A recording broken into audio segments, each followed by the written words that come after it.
കൊട്ടിയൂർ വൈശാഖ മഹോത്സവം നാലാമത്തെ ആരാധനാ പൂജയായ രോഹിണി ആരാധനാ പൂജ പെരുമാൾക്ക് സമർപ്പിച്ചു. വൈശാഖ മഹോത്സവത്തിലെ നാലാമത്തെ ആരാധനാ പൂജയാണ് രോഹിണി ആരാധന.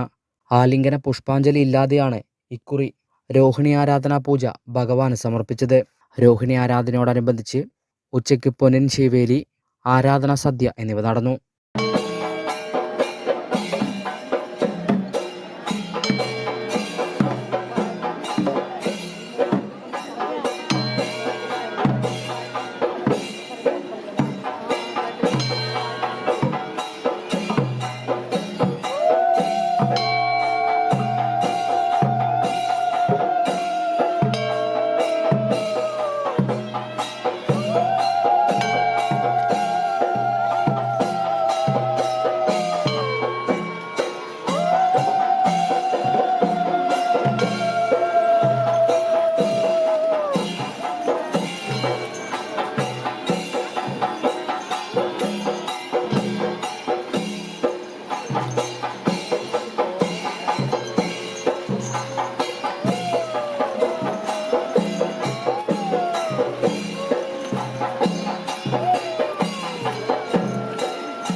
പന്തീരടി പൂജക്കൊപ്പമാണ് രോഹിണി ആരാധനാ പൂജ നടത്തിയത്.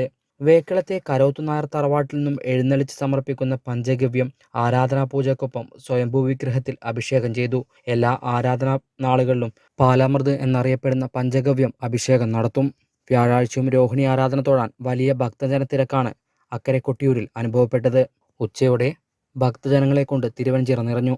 പലർക്കും മണിക്കൂറുകളോളം ക്യൂ നിന്നാണ് പെരുമാളെ കണ്ട് മടങ്ങാൻ കഴിഞ്ഞത്.